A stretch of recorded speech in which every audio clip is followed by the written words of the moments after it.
നമസ്കാരം. ബ്രൈറ്റ് ബിഗിനേഴ്സിലേക്ക് ഏവർക്കും വീണ്ടും സ്വാഗതം.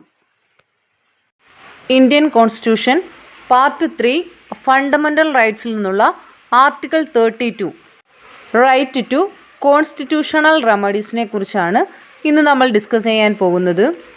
ആർട്ടിക്കിൾ 32 സുപ്രീം കോടതിക്ക് ഫണ്ടമെൻ്റൽ റൈറ്റ്സിൻ്റെ നിർവഹണത്തിനുള്ള അധികാരനിയുക്തമായ ചട്ടക്കൂട് നൽകുന്നു.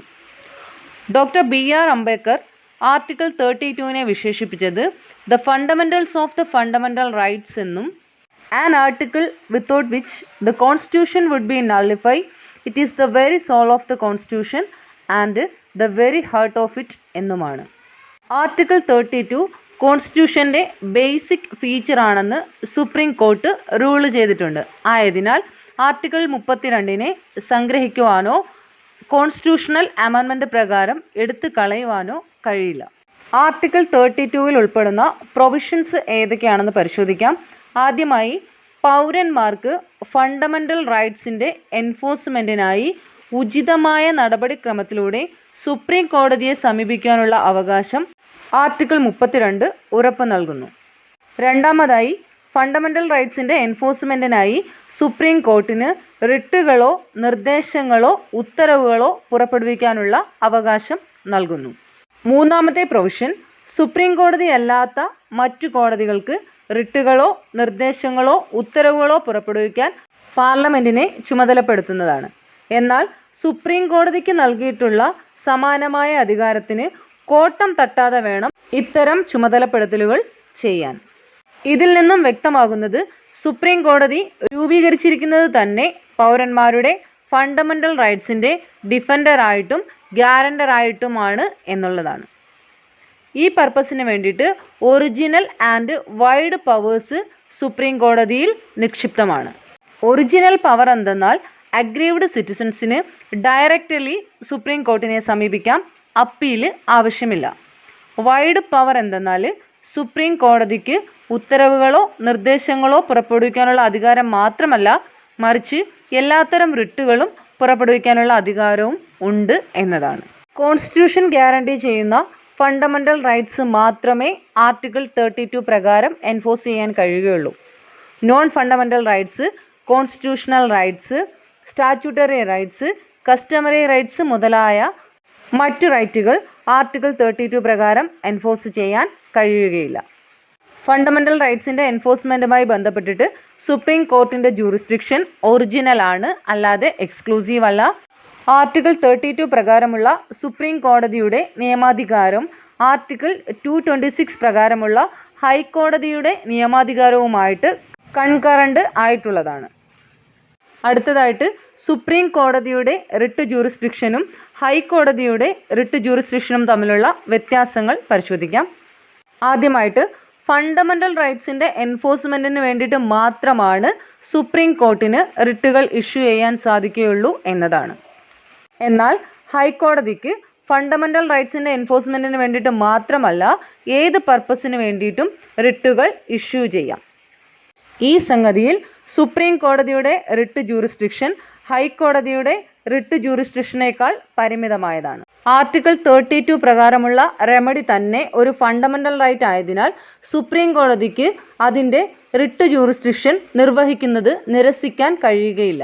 മറിച്ച് ആർട്ടിക്കിൾ 226 പ്രകാരമുള്ള ഒരു റെമഡി വിവേചനപരമാണ്.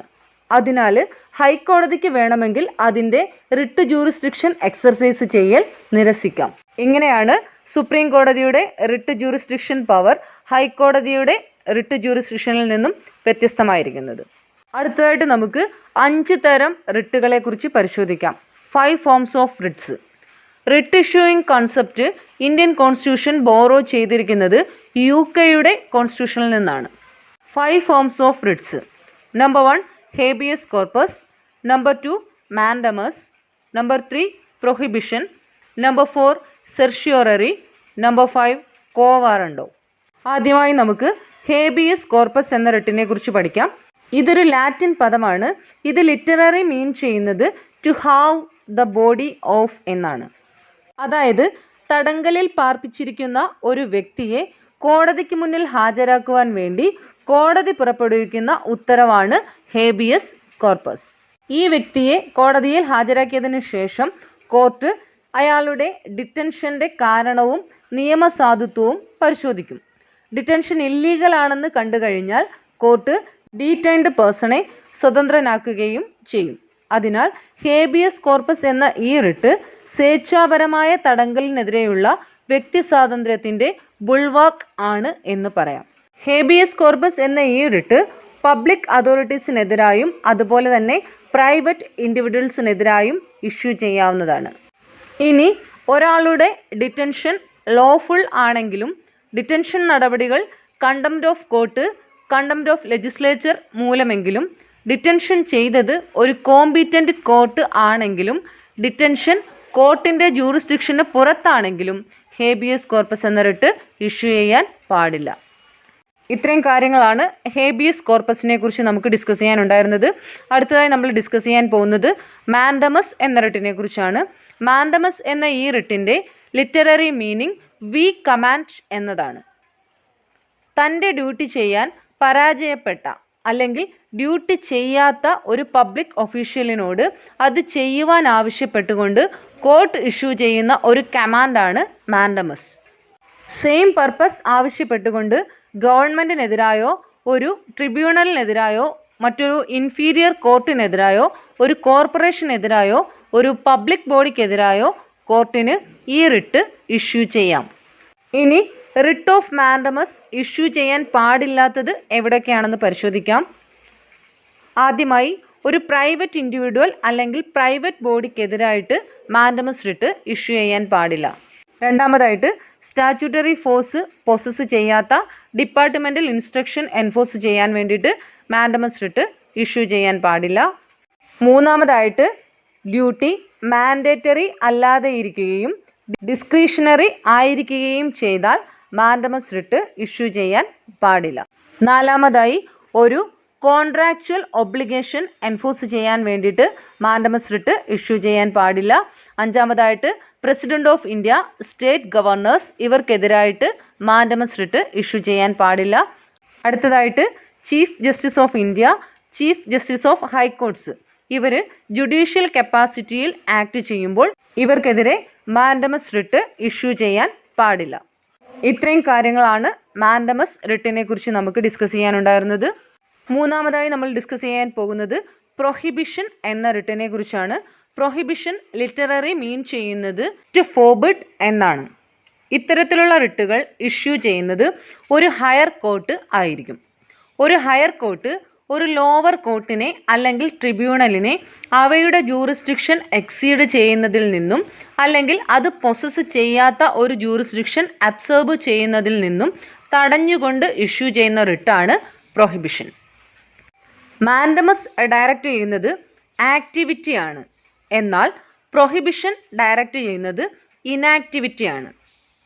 അതായത് mandamus asking to perform duty while prohibition directs to restrain. ഇനി മാൻഡമസും പ്രൊഹിബിഷനും തമ്മിൽ വ്യത്യാസമുണ്ട്. ഈ വ്യത്യാസം എന്തെന്നാൽ mandamus judicial as well as administrative അതോറിറ്റീസിനെതിരെ ഇഷ്യൂ ചെയ്യാം, എന്നാൽ പ്രൊഹിബിഷൻ ജുഡീഷ്യൽ അല്ലെങ്കിൽ ക്വാസി ജുഡീഷ്യൽ അതോറിറ്റീസിനെതിരെ മാത്രമാണ് ഇഷ്യൂ ചെയ്യുന്നത്. ഇത്രയും കാര്യങ്ങളാണ് പ്രൊഹിബിഷൻ എന്ന റിട്ടിനെ കുറിച്ച് നമുക്ക് ഡിസ്കസ് ചെയ്യാനുണ്ടായിരുന്നത്. അടുത്തതായി നമ്മൾ ഡിസ്കസ് ചെയ്യാൻ പോകുന്നത് സെർഷ്യോററി എന്ന റിട്ടിനെ കുറിച്ചാണ്. ലിറ്ററൽ സെൻസിൽ ഇത് മീൻ ചെയ്യുന്നത് to be certified or to be informed എന്നാണ്. It is similar to prohibition. ഇതും ഇഷ്യൂ ചെയ്യുന്നത് ഒരു ഹയർ കോർട്ടാണ്. ഒരു ഹയർ കോർട്ട് ഒരു ലോവർ കോർട്ട് അല്ലെങ്കിൽ ഒരു ട്രിബ്യൂണലിനോട് അവരുടെ അടുത്ത് പെൻഡിങ്ങിലിരിക്കുന്ന ഒരു കേസ് ട്രാൻസ്ഫർ ചെയ്യാൻ ആവശ്യപ്പെട്ടുകൊണ്ട് അല്ലെങ്കിൽ ലോവർ കോർട്ടിൻ്റെ ആ കേസിന്മേലുള്ള ഓർഡർ സ്ക്വാഷ് ചെയ്തുകൊണ്ട് പുറപ്പെടുവിക്കുന്ന റിട്ടാണ് certiorari.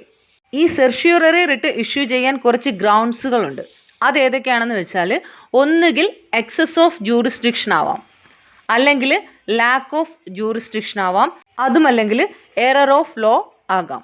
Writ of prohibition preventive മാത്രമാണ്, എന്നാൽ സെർഷ്യോററി റിട്ട് പ്രിവെൻറ്റീവ് മാത്രമല്ല ക്യൂറേറ്റീവ് കൂടിയാണ്. മുൻപ് റിട്ട് ഓഫ് സെർഷ്യോററി ജുഡീഷ്യൽ അല്ലെങ്കിൽ ക്വാസി ജുഡീഷ്യൽ അതോറിറ്റീസിന് എതിരെ മാത്രം ഇഷ്യൂ ചെയ്യുന്നതായിരുന്നു. അഡ്മിനിസ്ട്രേറ്റീവ് അതോറിറ്റീസിനെതിരെ ചെയ്യില്ലായിരുന്നു. എന്നാൽ 1991 സുപ്രീം കോർട്ടിൻ്റെ റൂളിങ്ങിൽ കൂടി റിട്ട് ഓഫ് സെർഷ്യൂററി ഇൻഡിവിജ്വൽ റൈറ്റ്സിനെ എഫക്റ്റ് ചെയ്യുന്ന അഡ്മിനിസ്ട്രേറ്റീവ് അതോറിറ്റീസിനെതിരായും ഇഷ്യൂ ചെയ്യാൻ തുടങ്ങി. ഇത്രയും കാര്യങ്ങളാണ് റിട്ട് ഓഫ് സെർഷ്യൂററിയെ കുറിച്ച് നമുക്ക് ഡിസ്കസ് ചെയ്യാനുണ്ടായിരുന്നത്. അടുത്തതായി നമ്മൾ ഡിസ്കസ് ചെയ്യാൻ പോകുന്നത് കോ വാറണ്ടോ എന്ന റിട്ടിനെ കുറിച്ചാണ്. കോ വാറണ്ടോ ലിറ്ററൽ സെൻസിൽ മീൻ ചെയ്യുന്നത് by what authority or warrant എന്നതാണ്. ഒരു പബ്ലിക് ഓഫീസ് ഹോൾഡ് ചെയ്യുന്നതിലുള്ള ഒരു വ്യക്തിയുടെ നിയമസാധുത എൻക്വയർ ചെയ്തുകൊണ്ട് കോർട്ട് ഓർഡർ ചെയ്യുന്ന റിട്ടാണ് അല്ലെങ്കിൽ കോർട്ട് ഇഷ്യൂ ചെയ്യുന്ന റിട്ടാണ് കോ വാറണ്ടോ. അതിനാൽ പബ്ലിക് ഓഫീസുകൾ നിയമവിരുദ്ധമായി തട്ടിയെടുക്കുന്നതിൽ നിന്നും വ്യക്തികളെ പ്രിവെൻറ്റ് ചെയ്യുന്ന റിട്ടാണ് കോ വാറണ്ടോ. കോൺസ്റ്റിറ്റ്യൂഷൻ മുഖാന്തരമോ ഒരു സ്റ്റാറ്റ്യൂട്ട് മുഖാന്തരമോ പെർമനൻ്റ് ക്യാരക്ടറിലുള്ള ഒരു സബ്സ്റ്റാൻറ്റീവ് പബ്ലിക് ഓഫീസ് ക്രിയേറ്റ് ചെയ്യുന്ന സമയത്ത് മാത്രമാണ് ഇത്തരം റിട്ടുകൾ ഇഷ്യൂ ചെയ്യുന്നത്. മിനിസ്റ്റീരിയൽ ഓഫീസുകൾ അല്ലെങ്കിൽ പ്രൈവറ്റ് ഓഫീസുകൾ എന്നിവയുടെ കേസസിൽ കോ വാറണ്ടോ റിട്ട് ഇഷ്യൂ ചെയ്യാൻ പാടില്ല അല്ലെങ്കിൽ ഇഷ്യൂ ചെയ്യാറില്ല. മറ്റ് 4 റിട്ടുകളെ അപേക്ഷിച്ച് കോ വാറണ്ടോ റിട്ടിനുള്ള വ്യത്യാസം എന്തെന്നാൽ ഈ 4 റിട്ടുകളും സോർട്ട് ചെയ്യുന്നത് അഗ്രീവ്ഡ് പേഴ്സൺസ് ആണ്. എന്നാൽ കോ വാറണ്ടോ റിട്ട് സോർട്ട് ചെയ്യുന്നത് അഗ്രീവ്ഡ് പേഴ്സൺസ് തന്നെ ആകണം എന്നില്ല. മറ്റേത് ഇൻട്രസ്റ്റഡ് പേഴ്സൺസിനും ഈ റിട്ട് സോർട്ട് ചെയ്യാം. ഇത്രയും കാര്യങ്ങളാണ് കോ വാറണ്ടോ റിട്ടിനെ കുറിച്ച് നമുക്ക് ഡിസ്കസ് ചെയ്യാനുള്ളത്. ഇന്ത്യൻ കോൺസ്റ്റിറ്റ്യൂഷൻ പാർട്ട് 3 ഫണ്ടമെൻ്റൽ റൈറ്റ്സിൽ നിന്നുള്ള ആർട്ടിക്കിൾ 32 കുറിച്ചും ആർട്ടിക്കിൾ 32 ഉൾപ്പെട്ട് വരുന്ന 5 ഫോംസ് ഓഫ് റിട്ടിനെ കുറിച്ചുമാണ് ഇന്നത്തെ ക്ലാസ്സിൽ നമ്മൾ ഡിസ്കസ് ചെയ്തത്. Thank you.